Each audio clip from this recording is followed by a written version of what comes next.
Welcome to the Headley Highlight Show's Headley Headspaces. And this headspace is called The Trump Assassination Attempt. Nobody's buying the facade. Now, before I jump into my headspace, which is called The Trump Assassination Attempt, Nobody's Buying the Facade, I'd like to say a big thank you to everybody who's become a new subscriber. I've got 2,448 subscribers, and I was trying to get 2,435 subscribers, and I've exceeded my own expectation, which is absolutely fabulous. So my plan, again, is to get to 2,450 subscribers with your assistance, or maybe 4,455. No, let's be ambitious. 4,460 subscribers. That's my goal. But I've been just moving up exponentially in the last week, well, the last couple of weeks, because I think the live show is just giving it, a different kind of flavor, which is fabulous. So thank you to everyone who's subscribed. Please click the bell notification and select all, so you can receive all of my uploads as and when they appear. Also, please do make a donation to DeniseHeadley.com, where I'm very partial to 3 Wings and Chips, or Anna Miranda, of course, and a bit of Bitcoin. Or you can like, share, comment, or even hype, which is a facility which helps to create greater interest in the content. And everyone who's been commenting and liking, sharing, and talking, I can only say thank you so much. Please continue to do so. Bring a friend and tell that friend also to bring a friend. Right, let's jump straight into this particular headspace. And this headspace is called The Trump Assassination. Nobody is buying the facade. So the reason why I think the vast majority of people think that the Trump assassination attempt was staged is because of a number of issues. The first issue for me is to do with the fact that the vice president was removed first from the podium. One would assume that the president is the individual the security services want to secure first. Why? Because he's the commander-in-chief, not the number 2.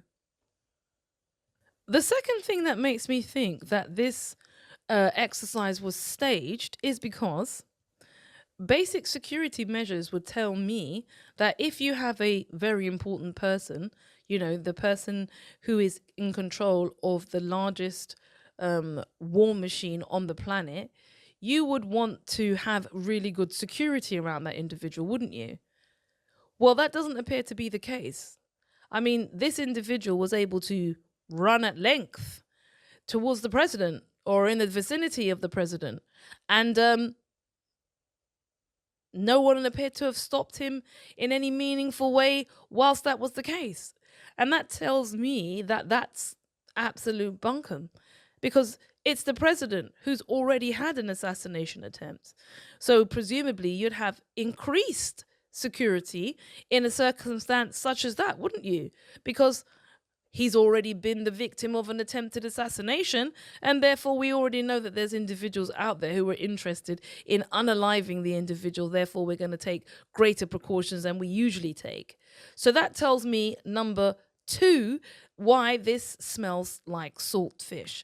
Saltfish, for those people who know the levels, it smells like saltfish. It's rank. And before I bring in Mr. Larry Johnson, who I was watching when this whole episode unfolded, and he encapsulated it really well, the other thing I want to bring in is the obvious question. This is a black man. Yeah? The phenotype here, the hair, the face. He's a black man. Black men in America have very low life expectancy. They, one could even draw the conclusion they have been the subject of G-side if you look at it on a longitudinal basis, and the impact of their removal through, incarceration, the prison to school pipeline, low quality outcomes in terms of education, the impact on family life for men who are not having consistent work, not working in a particular way. Black men in America are a group of individuals who are likely very likely to have lower life expectancy. Now, let's just consider this for a moment, just as why. Let's just do it together. A black man is running towards the president, a white man, with a gun and some knives, given what he was posting here, because here is a picture of the same said individual saying, or presumably taking a picture to evidence him being encrusted with instruments of doom and death. Yes. And he had time, and he had the presence of mind also to spend time recording the event with a nostalgic picture. Let me get back to the point I was making. So yes, here is a black man, yeah, running towards the president with a gun. And he is alive still. Really? And you're telling me this is a real event? If this was a real event, okay, said black man here, he would have been turned into corned beef hash. Yeah? Mashed potato. He would have looked like a Tetley tea bag, perforated and full of holes. There's no way that this could have occurred. This tells me, number one, this is like the Muppet Show. It's a stage show. Yeah? You know, you might as well have gone down to the West End and watched the production, because this was fake. Because there's no way a black man running through a cordon, yeah, presumably they had security guards all around the president, okay? You know what I'm saying? I mean, look at the security that was in and around the incident with Charlie Kirk. There was lots of security there. He was still unalived. But the long and short of my point I'm making, that Charlie Kirk had bare security, let alone the president of America. And you got a black man running through with a gun, okay? And he is not turned into the atoms from whence he arose. It's fake, okay? Fake. Right. I also think it's about sympathy. I think Trump is using this he used it for sympathy because his base is completely disaffected with him. He hasn't released the Epstein files. He came in on a wave of no more wars and there's more wars. He also said that he was going to make America great again, and he's made America go to war again.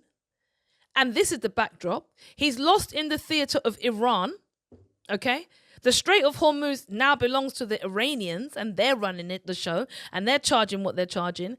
You know, the talks are meh, not really moving very quickly. And then suddenly he goes to an event where he hasn't been, I think, you know, before. I think Mr. Obama went to one of the events, and so did Mr. Biden, but no, Trump hasn't gone. He turns up there, and then a black person running around with a shooter is trying to off the president. And yet he's alive, and he appears to be, from what I can see, in relatively good health. Sounds about not so correct to me. Let's bring in Mr. Larry Johnson and hear his views on the matter, because he's far better informed about these matters than oneself. The story stinks to high heaven. Let me explain some of the issues, and let me emphasize, this is not just my opinion. I've got a buddy who ran Reagan's security detail after Reagan was shot. Experienced Secret Service officer. He actually set up the training protocols that Secret Service is supposed to adhere to, which they are no longer following. Now, let me emphasize that. So the first thing that caught my eye, the first person that's taken off the stage. So you got gunfire outside of the ballroom. It's not inside the ballroom. Just on that point, the alleged perpetrator was on a separate floor to the president. And the gunshots that were heard, according to the reports I have seen, were gunshots relating to the Secret Service officers attempting to shoot at a black man and missing.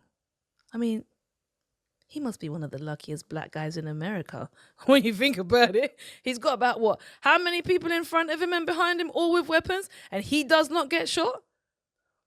Please. The first person to be taken off stage was J.D. Vance. And I look at it and go, what in God's name is going on? The protocol, the standard, the requirement is the president. Get the president. Everybody else can die. The president, that's who you save. That's what Secret Service is supposed to be trained to do. They didn't do that. They take off J.D. Vance. So you're going, okay, what's going on? Trump initially, everybody else is ducking behind tables.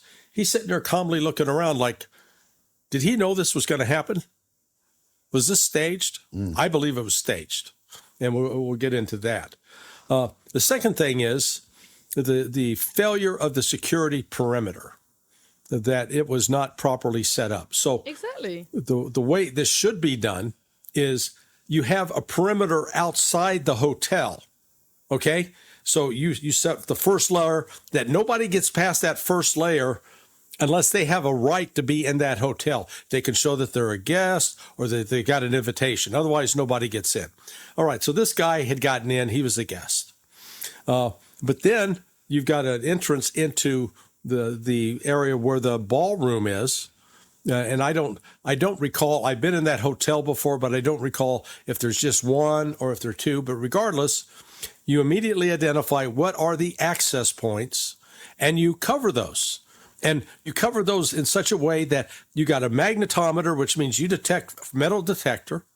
And then you have. So do you hear that? He's saying that this is basic protocol when it comes to securing the president. You have an outer perimeter of security. Nobody accesses that perimeter unless they have clearance. They might be a guest, they might be staff, they might be whomever. But you don't come in unless your name's down.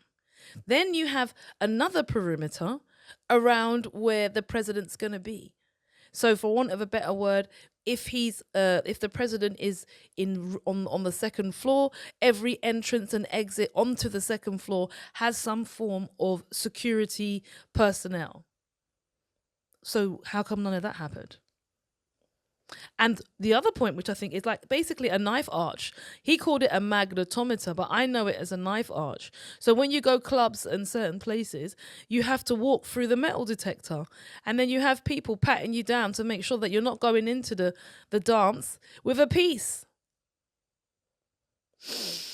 or a weapon, for those who don't understand the colloquial term piece. A shooter! Of armed personnel standing there behind in the event that somebody tries to run through like this guy did. Because if they do, you then shoot them. You don't tackle them. You don't try to talk them down. You shoot them. And then you should have had another security checkpoint. We've learned, according to several people that attended, that at no time were they required to show an ID and the ticket to be at that event. Now, the other thing that's curious, and this tells me that this was planned with help, that this guy who had the shotgun, he had assistance because he traveled from California. Now, I had assumed that he got on an airplane, which means if you get on an airplane, you have to fill out forms, to say that I'm carrying a firearm. It has to be properly locked and secured. And so there's a way to do it, but they go through a formal procedure. He took the train. There is no security. Now, isn't that interesting? He's saying that this guy took the train. What's his name?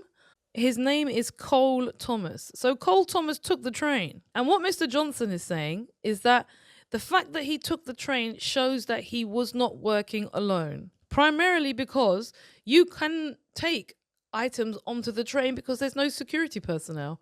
And why would Cole Thomas, who was in the class of 2025, because he was an engineer, and the picture that I'm looking at the moment appears that he is graduating from university, the class of 25, why would he know how to conceal a weapon if he doesn't use, if he's not, if he's going by a train? So to me, this whole thing smells very, very high. Sorry, Mr. Johnson, continue. Do you see any bullet holes?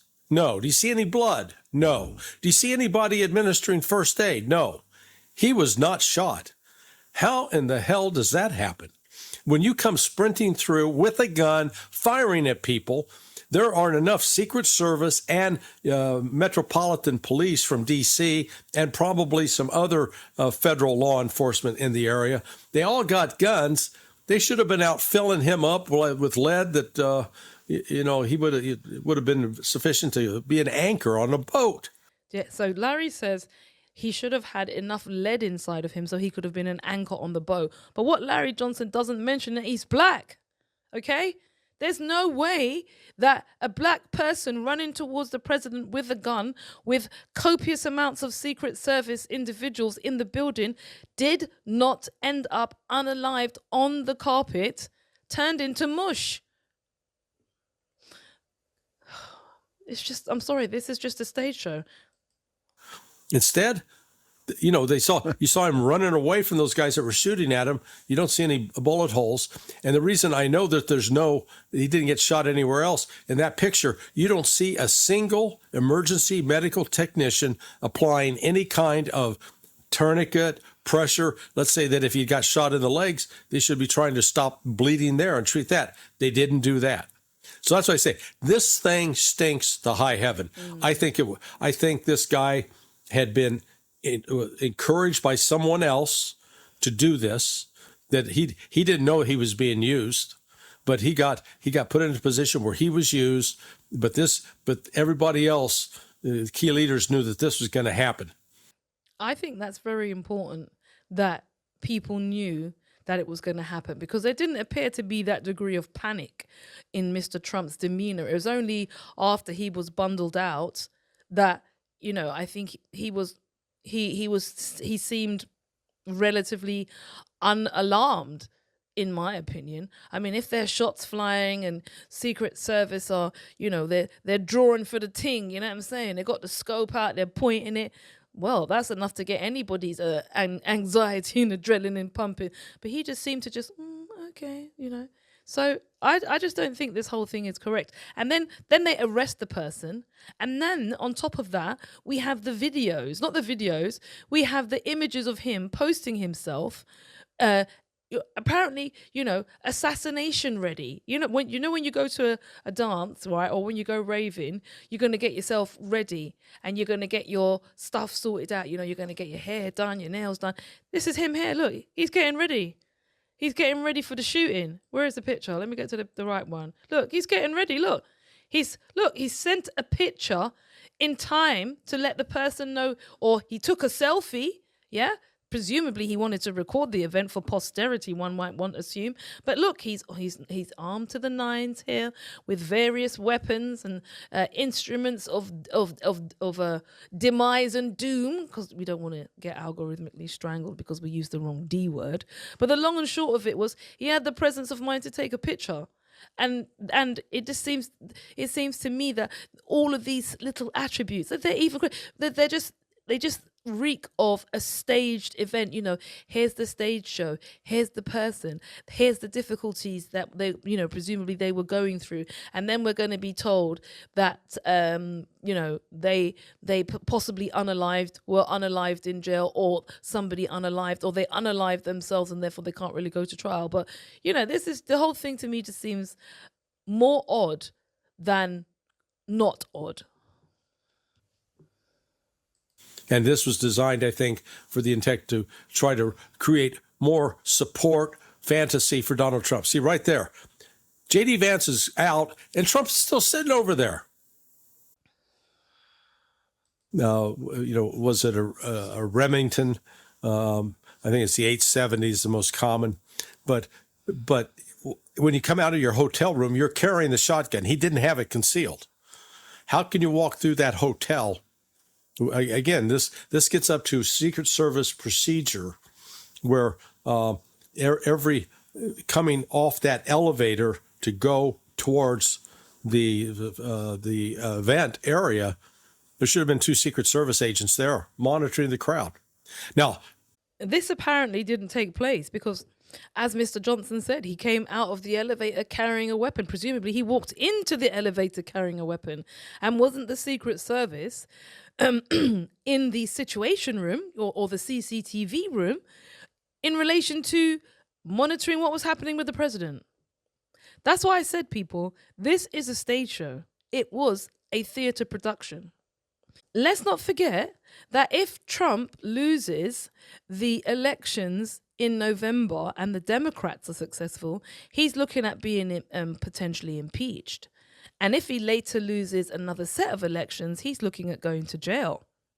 So it's in his interest, for people to feel sorry for him, because he knows that he's losing popularity with his base, and this war is costing him dear. So as far as I'm concerned, this is another public exercise of this is what you need to think, and these are the circumstances under which you need to think that. And one of the concerns I had about this incident was the nature of the reporting about the incident. If you didn't agree that the assassination attempt was as told by the president himself and all of the vassal satraps that bugle the news of the propaganda, you were labeled as a conspiracy theorist. And this is my view, that anything that is not the standard belief or the standard confirmation in terms of everybody has the same view and it's promulgated in every single annal of communication, and suddenly you don't, then therefore you must be a spaghetti-brained tin hatter, then I think that's the case here. Because that's what you're being told. If you don't agree that it was a genuine assassination attempt, then you're a tin hatter. Well, I don't agree. And I'm not a tin hatter either. However, I am someone who has been looking at American politics for a really long time. And I can tell you straight up and down, ain't no black man running towards the president through 16 cordons of Secret Service officers gonna be alive at the end of that exercise. Okay? How about now? Right, do make a donation, like, share, comment, hype. Come back next week, and thank you for your beautiful retinas and your wonderful ears. And I hope that the two of us will be spending more time together next week. Actually, next week there's no show because I'm going to be having a break so I can get further adept at using all of this new software. So darling, you'll be seeing me the following week, which I'm sure you'll be happy to not hear my voice for a while. Because you want a break. But if you don't, you can always jump all over the replay. You can always jump all over my YouTube at DeniseHeadley.com, and you can go to my website, which is of the same name, and you can make a donation, like, share, or that's it. You can just hang on for 2 weeks and listen to some legacy media, but knowing fully well that that stuff is going to, as my dad said, addle the brain. Cut, darlings. See you soon. Down in front.